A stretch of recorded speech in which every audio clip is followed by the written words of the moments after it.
The day my girlfriend, Lily, announced her pregnancy was supposed to be the most joyful moment of my life. She stood in our cozy living room, clutching a small pregnancy test, tears of happiness streaming down her cheeks. She collapsed into my embrace, whispering about her dreams of building a family together, how this was everything she'd ever wanted. I wrapped my arms around her. I murmured words of joy. I played the part perfectly. But inside, I was a storm of ice and emptiness. My heart didn't swell with warmth, it was a hollow void. My mind churned with disbelief, anger, and one unshakable truth: that child wasn't mine. Here's the secret Lily didn't know. A year and a half earlier, before I'd even met her, I'd undergone a vasectomy. A chaotic, painful experience from a past relationship, a false pregnancy scare, had solidified my decision. I wasn't ready to bring a child into the world until I was certain I'd found the right partner and a stable life.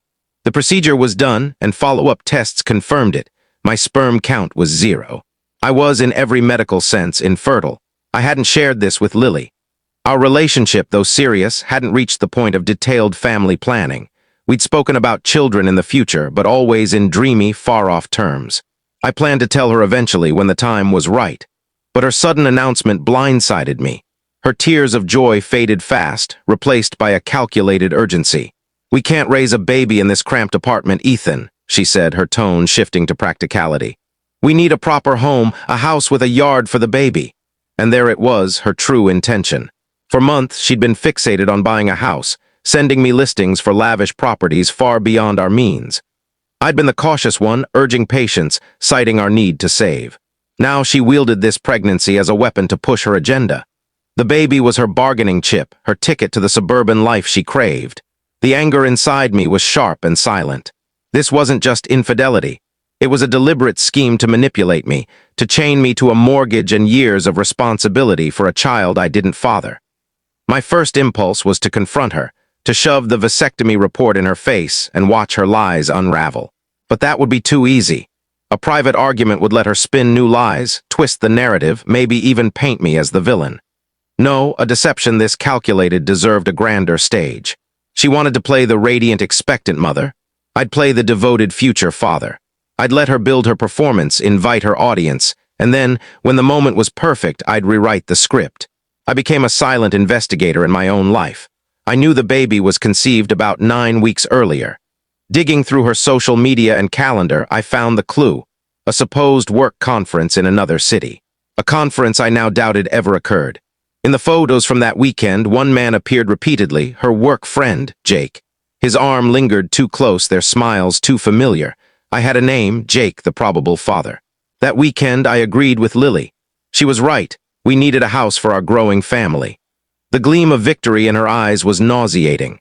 She dragged me to open houses, and I played along, asking thoughtful questions about school districts and property taxes, the picture of a committed partner. But I wasn't just house hunting. I was gathering evidence, biding my time, and orchestrating the most unforgettable baby shower anyone would ever witness. Update 1: the past 7 months have been a surreal charade. I've perfected the art of the supportive smile, the enthusiastic nod, the feigned excitement. I've embodied the role of the thrilled father-to-be so well I could win an Oscar. The house search consumed our lives. Lily was relentless, dragging me to viewings and realtor meetings every weekend. Her parents, ecstatic about their first grandchild, joined the crusade, sending me listings and offering unsolicited financial tips. I thanked them politely, all while feeling like an actor in a bizarre, drawn-out drama. I mastered the art of delay. I played the cautious, responsible partner. When they found the perfect house, I'd point out flaws, a questionable foundation, risky interest rates, or overextending our finances. I even secured a mortgage pre-approval, a move that sent Lily into a frenzy of delight. It was a simple, reversible step, but to her, it was proof of my commitment.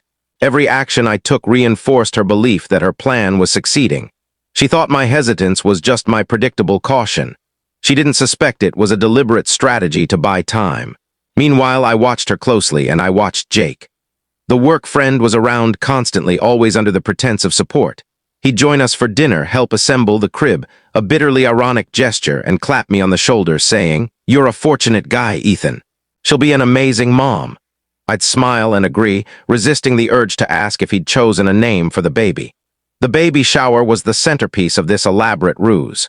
Lily's mother and sister planned a lavish event at her parents' home with dozens of guests, family, friends, and of course, Jake. "He's been so supportive," Lily said, her voice dripping with false sincerity. "He's practically an uncle already." I agreed he had to be invited, even offering to cover half the costs. I sent money to her mother's account, an investment in the perfect stage for my reveal. The final piece was a notarized letter from my urologist, confirming the date of my vasectomy, the follow-up tests, and my zero sperm count. It arrived a week ago, sealed in an envelope tucked away in my desk.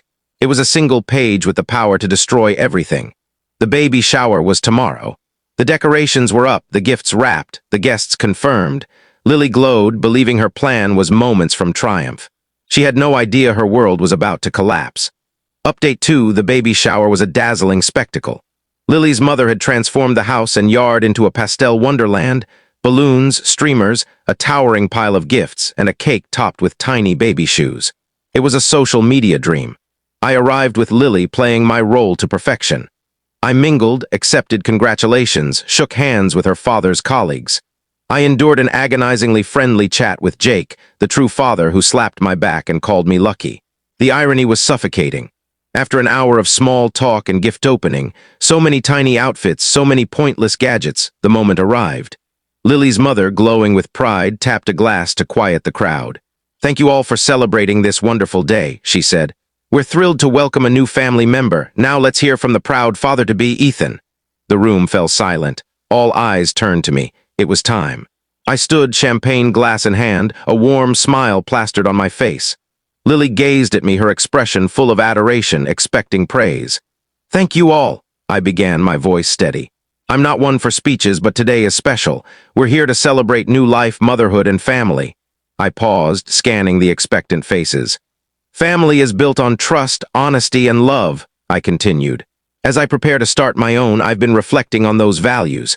I'm so excited for Lily to become a mother, surrounded by all this support." I raised my glass. "I'd like to make a toast. But first, I have 2 gifts, one for the mother-to-be and one for the man who's been so supportive." I turned to Jake, standing by the gift table, a smug grin on his face. "My first gift," I said, voice bright with false warmth, "is congratulations to the true father." I raised my glass to him. "Jake, I wish you and Lily the best in your future together." Confusion rippled through the crowd. Jake's grin faltered, replaced by shock. Lily's smile vanished, her face a mask of panic. But I wasn't done. "And my second gift," I said, my tone turning icy, "is for you, Lily." I pulled a sealed envelope from my jacket and walked toward her. Her eyes widened in terror, as if she sensed the trap closing. I handed her the envelope. "This is a notarized medical report from my vasectomy last year," I said quietly, my words carrying to every ear. "I thought you might need it for the birth certificate." I turned to the stunned crowd, raised my glass, and said, "To honesty and family." I took a sip, set the glass down, and walked out. The silence behind me was deafening, a perfect detonation. Final update ***, 6 months have passed since the baby shower implosion. I didn't stay to watch the chaos unfold. I drove away, leaving Lily's carefully constructed life in ruins. Friends and acquaintances later filled me in on the aftermath. The silence broke when Lily's mother demanded to see the envelope. Lily, sobbing hysterically, refused to open it. Her father snatched it, reading the medical report aloud. All eyes turned to Jake, who, cornered and overwhelmed, confessed everything: the affair, the deception, the plan. The party erupted into a shouting match between Jake and Lily's father, while Lily sat frozen amidst her pile of gifts. The fallout was swift and brutal. Our engagement ended. The story of Lily's betrayal spread like wildfire, turning her into a social outcast. Her family, once her biggest cheerleaders, was humiliated and furious, their image of their perfect daughter shattered. They're supporting her financially through the pregnancy, but their relationship is reportedly fractured. Jake, now facing child support, wants nothing to do with her. Their affair, once a thrilling secret, couldn't survive the public scrutiny. I consulted a lawyer immediately, sending Lily a formal letter stating I was not the father and would pursue legal action for fraud if she claimed otherwise. She never replied. The house hunt ended, and I'm still in my small apartment, grateful for its simplicity. The money I'd saved for a down payment is now funding a trip to Southeast Asia next year. I donated all the baby gifts, crib, stroller, clothes, to a shelter for single mothers. Looking back, my revenge wasn't just the toast.